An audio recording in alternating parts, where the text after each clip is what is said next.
खैर, आपके साथ में रोहित कुमार, आप न्यूज फॉर नेशन पर। बिहार में आज प्रधानमंत्री नरेंद्र मोदी ने सीमांचल के पूर्णिया से हुंकार भरी। निशाने पर बहुत सारे नेता थे, बहुत सारी बातें उन्होंने कही, उन सब पर विस्तार से आएंगी। लेकिन पूर्णिया में प्रधानमंत्री नरेंद्र मोदी के आने से पप्पू यादव जिनकी लहर चल रही है पूर्णिया के अंदर में, ऐसी खबरें सामने आ रही हैं। क्या उस आंधी को रोक पाने में प्रधानमंत्री मोदी कामयाब हुए? मंच पर तमाम बीजेपी के बड़े दिग्गज मौजूद थे, वहां पर प्रचार हो रहा था। खुद मुख्यमंत्री नीतीश कुमार उस मंच पर थे नहीं। बड़ी बात यह है कि ये तीसरा दौरा है प्रधानमंत्री मोदी का बिहार को लेकर के। जब वो पूर्णिया पहुंचे हैं, सबसे पहले वो पहुंचे थे जमुई, जहां से इस पूरे अभियान की शुरुआत हुई। उसके बाद नवादा और आज गया के बाद पूर्णिया, जहां पर दूसरे चरण में जो है वोटिंग होनी है। बिहार के सीमांचल के अंदर जो है पूर्णिया लोकसभा सीट आती है और यहाँ पर दूसरे राउंड की जो वोटिंग है उसमें ये सीट शामिल है। ऐसे में पूर्णिया का मिजाज क्या कुछ है, क्या मोदी के आने से मिजाज बदला है, इन तमाम चीज़ों पर हम विस्तार से करेंगे बात। प्रधानमंत्री मोदी जब वहाँ पहुँचे पूर्णिया में तो कौन कौन सी बातें कहीं, पप्पू यादव का कहीं जिक्र नहीं किया। उन्होंने लालू राबड़ी राज पर जो है वो हमला बोला और ये कहा कि जब उनका जंगल राज पूरे बिहार में था तो पूर्णिया में महाजंगल राज था। अवैध घुसपैठ को लेकर के उन्होंने कहा कि जब 4 जून को चुनावी नतीजे आएंगे तो उसके बाद घुसपैठ पर जो है वो कड़ी कार्रवाई की जाएगी। सीए को लेकर के भी जोरदार हमला बोला, यानी कि वहाँ पर प्रधानमंत्री मोदी ने एक तरीके से कहें कि एक तीर से 2 निशाना साधने की कोशिश की। पूर्णिया की बात करें, सीमांचल की बात करें तो वहाँ पर बड़ी संख्या में मुस्लिम वोटर हैं, लिहाजा पाकिस्तान का भी जिक्र किया। बिना नाम लिए प्रधानमंत्री मोदी ने कहा कि अगर जिस तरीके से जो लोग हमें पहले आंख दिखा रहे थे, जो हमारे देश में आकर हमला कर रहे थे, वो अब सब शांत कर दिए गए हैं। ये भी कहा प्रधानमंत्री नरेंद्र मोदी ने कि जो आंखें दिखाते थे आज वो कटोरा लेकर के दुनिया भर में घूम रहे हैं और कोई कुछ दे नहीं रहा है। तो प्रधानमंत्री मोदी ने वहाँ पर माहौल बनाया, भीड़ बहुत थी। हमारे संवाददाता ने वहाँ से जो ग्राउंड रिपोर्ट्स भेजी उसमें पूर्णिया, अररिया, किशनगंज, इन तमाम इलाकों के जो समर्थक थे वो इस गर्मी में भी वहाँ पहुँचे हुए थे। हमारे साथ हमारे सहयोगी देवांशु मौजूद हैं। देवांशु, प्रधानमंत्री मोदी के कार्यक्रम में बड़ी भीड़ थी, जो एक हम एरियल या ड्रोन शॉट कह सकते हैं जो दिख रहा है उसमें। प्रधानमंत्री मोदी ने वहाँ पर न तो लालू यादव, तेजस्वी यादव का नाम लिया, इशारे में हमला था, तो दूसरी तरफ पप्पू यादव का भी उन्होंने नाम नहीं लिया और हमला इशारे पर ही था। क्या फिजा बदल गई है पूर्णिया की प्रधानमंत्री मोदी के आने से, या अभी भी बहुत आगे निकल चुके हैं पप्पू यादव? देखिए, आपने बताया कि पीएम ने क्या बोला क्या नहीं बोला। संतोष कुशवाहा जो कि जेडीयू के उम्मीदवार थे, उन्होंने क्या बोला, उनको सबसे ज़्यादा डर पप्पू यादव से। जब उनके भाषण को जब मैंने देखा तो उनका सबसे ज़्यादा डर जो है ना वो पप्पू यादव को लेकर था। पीएम की जो है वो रैली, चुनावी रैली पूर्णिया में होती है। कटिहार के जो जेडीयू के उम्मीदवार थे दुलाल चंद गोस्वामी, वो भी जो है वहाँ पर मौजूद थे। और तारकिशोर प्रसाद मौजूद थे, बिहार सरकार की मंत्री लेसी सिंह मौजूद थी, और साथ ही संजय झा भी जो है वो मंच पर मौजूद थे। लेकिन सीएम नीतीश कुमार जो है वो मंच पर मौजूद नहीं थे। उनके ही उम्मीदवार, उनकी की पार्टी के उम्मीदवार संतोष कुशवाहा जो हैं वो है पूर्णिया से उम्मीदवार थे। सीएम क्यों मौजूद नहीं है, इसको लेकर अभी कोई आधिकारिक जो है वो बात सामने नहीं आया है। हालांकि कुछ लोग कह रहे हैं कि सीएम नीतीश कुमार की तबीयत जो है वो खराब है। आपने सवाल किया कि क्या माहौल बदला है। माहौल तो पीएम की रैली से के पहले ही बदल चुका था। अब सवाल यह है कि पीएम ने जो रैली की उसके बाद क्या पूर्णिया के लोग क्या करेंगे। देखिए, पूर्णिया के लोग, मुझे यहाँ से लगा, कई दफ़ा हमने पूर्णिया पर कई वीडियोस बनाए रोहित जी, कई दफ़ा हमने वहाँ का जातीय समीकरण जो है वो बताया है कि कितने लाख वोटर है, 7 लाख मुस्लिम है, कुशवाहा कितने, सब कुछ हम इससे पहले बता चुके हैं। अब सवाल ये है कि देखिए, पप्पू यादव अभी भी स्ट्रॉन्ग जोन में है, इससे कोई इनकार नहीं कर सकता है। एक इमोशनल कनेक्शन जो है वो पप्पू यादव के साथ जो है वो पूर्णिया की जनता का हो गया है। और इसी चक्रव्यूह को, या कहें कि इसी जो जोन को तोड़ने के लिए पीएम मोदी की रैली जो है वो पूर्णिया में होती है। हालांकि मंच पर नीतीश कुमार नहीं होते हैं, लेकिन पूर्णिया की रैली का कितना लाभ जो है वो मिलेगा ये देखना होगा। देखिए, 26 अप्रैल को चुनाव है, आज 16 अप्रैल है, महज 10 दिन है। हालांकि जब चुनाव होते हैं आखिरी दिन भी बहुत कुछ चीज़ें, समीकरण जो पलटा पलटी है वो होती है, लेकिन मुझे नहीं लग रहा। देखिए, पप्पू यादव अभी भी स्ट्रॉन्ग जोन में हैं और जिस तरीके से उनके साथ जो है वो लालू प्रसाद यादव और तेजस्वी यादव ने किया, उसके बाद अभी भी जो वहाँ के आरजेडी की तो पूरी जो संगठन है जिला की पूर्णिया की, वो पप्पू यादव के साथ है। कई बाहरी नेता तक सपोर्ट कर रहे हैं। मुस्लिमों ने इस बार मान लिया है कि हमें पप्पू यादव को वोट देना है। कुछ संतोष कुशवाहा किसके आश्रय हैं वहाँ पर? वो अपने कुशवाहा वोट बैंक के आश्रय हैं। और रही बात, देखिए, एक तो ये सत्य है कि एनडीए के जो भी उम्मीदवार है वो पीएम मोदी के चेहरा उनके साथ है।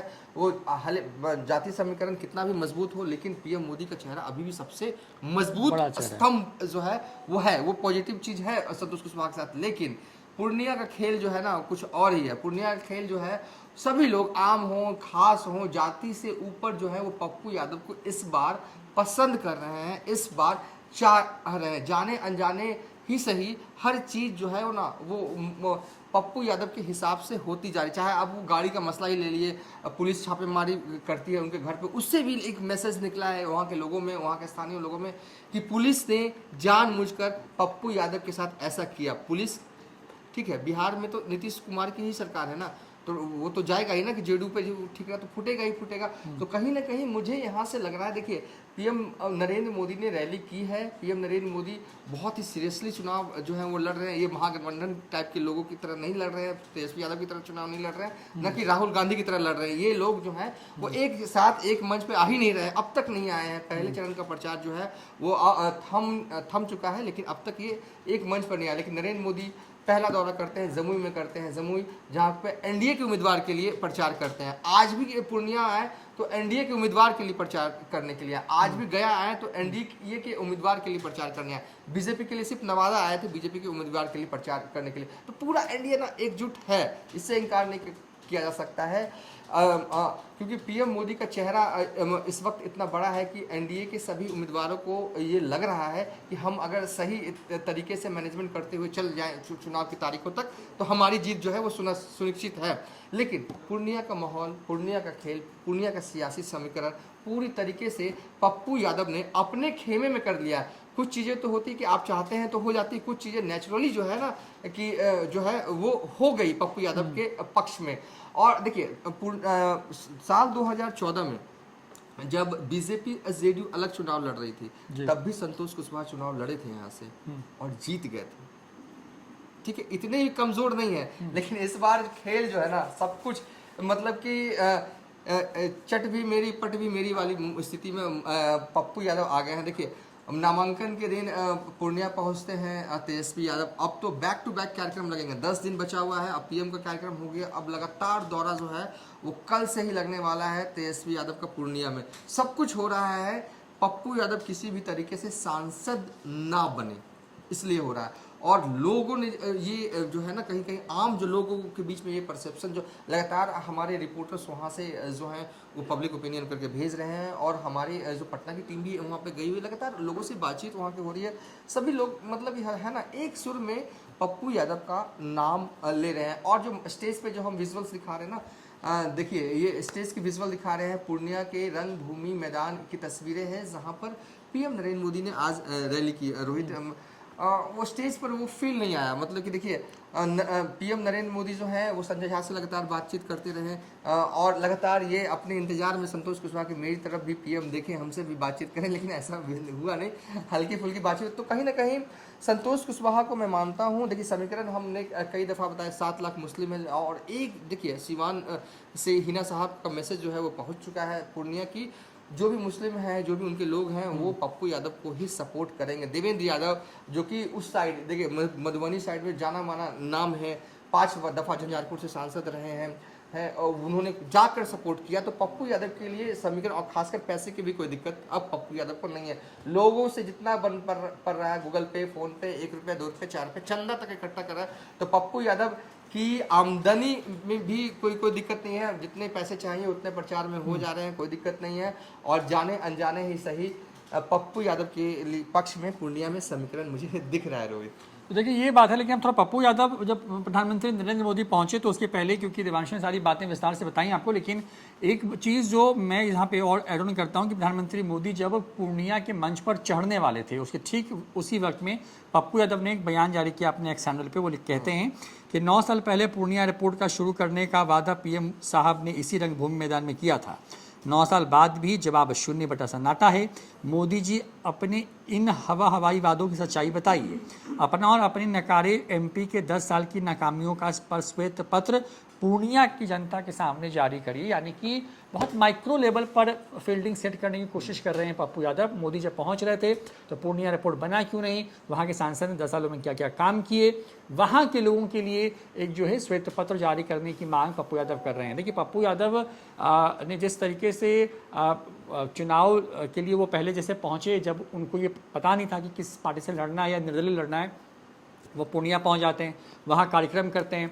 उसके बाद परिणाम पूर्णिया के बाद तो होश उड़ जाते हैं तमाम बड़े नेताओं के, बड़ी पार्टियों के, विलय हो जाता है कांग्रेस में। और उसके बाद जो इमोशनल अपील पप्पू यादव ने की पूर्णिया के अंदर में, उससे पूर्णिया का जो वोटर है वो किसी भी जाति का हो, किसी भी धर्म का हो, वो कनेक्टेड फील करता है पप्पू यादव के साथ में। अब वो वोट में कितना ट्रांसफर होगा ये तो जब वोट पड़ेंगे और जब चुनावी नतीजे 4 जून को आएंगे तब स्पष्ट होगा।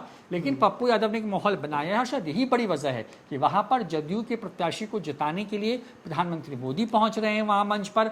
वहाँ पर क्योंकि 7 लाख के करीब में मुस्लिम वोटर हैं, लिहाजा वहाँ पर घुसपैठ की बात हो रही है, वहाँ पर बात हो रही है जो है वहाँ पर बात हो रही है आपको पाकिस्तान को लेकर के। तो तमाम तरह के मुद्दे जो हैं बीजेपी अपने हिसाब से उसको सेट करने की कोशिश कर रही है। ये जो आपने कहा ना कि पूर्णिया एयरपोर्ट वाला, पूर्णिया मांगे एयरपोर्ट, पूर्णिया के लिए ये सबसे बड़ा मुद्दा है, आज का मुद्दा नहीं है। मतलब कि जो भी कई दफ़ा संतोष कुशवाहा कह चुके हैं कि मैंने बात की, ये बात की, लेकिन आखिर एयरपोर्ट के जो निर्माण ज़मीन से जुड़े हुए कुछ टेक्निकल इश्यूज थे वो अब तक सॉर्ट नहीं हुए। हालांकि वो कहते हैं कि सॉर्ट हो गया, जल्दी निर्माण कार्य जो है शुरू हुआ। देखिए उस इलाके में एयरपोर्ट की सख्त ज़रूरत है। पूर्णिया में एयरपोर्ट न होने की वजह से लोग जो हैं वो दरभंगा उतरते हैं, फिर जाते हैं पूर्णिया। दरभंगा से पूर्णिया के बीच में दूरी है। अरसे से दशकों से ये मांग रही है और वादा पीएम मोदी ने किया। और बड़ा वाजिब सवाल है कि टची सवाल है, पप्पू यादव ने ऐसे सवाल को उठा दिया ना जिसका जवाब संतोष कुशवाहा को देना है, लेकिन क्या देंगे? बिल्कुल, क्योंकि ये बड़ा सवाल है। तो देखिए तो यही कुछ स्थिति बनी है। पप्पू यादव को आप भी पूर्णिया में एक एज है जो हमें समझ में चीज़ें आ रही हैं। प्रधानमंत्री मोदी ने हालांकि अपने कार्यकर्ता समर्थकों को कहा है कि घर घर जाइए, वहाँ पर मेरा प्रणाम कीजिए, कहिए और अब उनका आशीर्वाद जो है मेरे लिए लेकर के आइए। इस तरह की का एक माहौल बना रहे हैं। नो डाउट इसमें प्रधानमंत्री मोदी जो है वो हारी हुई बाजी को भी जीत में बदल सकते हैं, इस तरह की बात उनको लेकर कही जाती हैं। लेकिन पूर्णिया में क्या मोदी का मैजिक चलेगा या नहीं, आपको क्या लगता है? अपनी राय कमेंट बॉक्स में ज़रूर बताएं। फिलहाल इस वीडियो में इतना ही। देखते रहिए न्यूज़ 24 नमस्कार।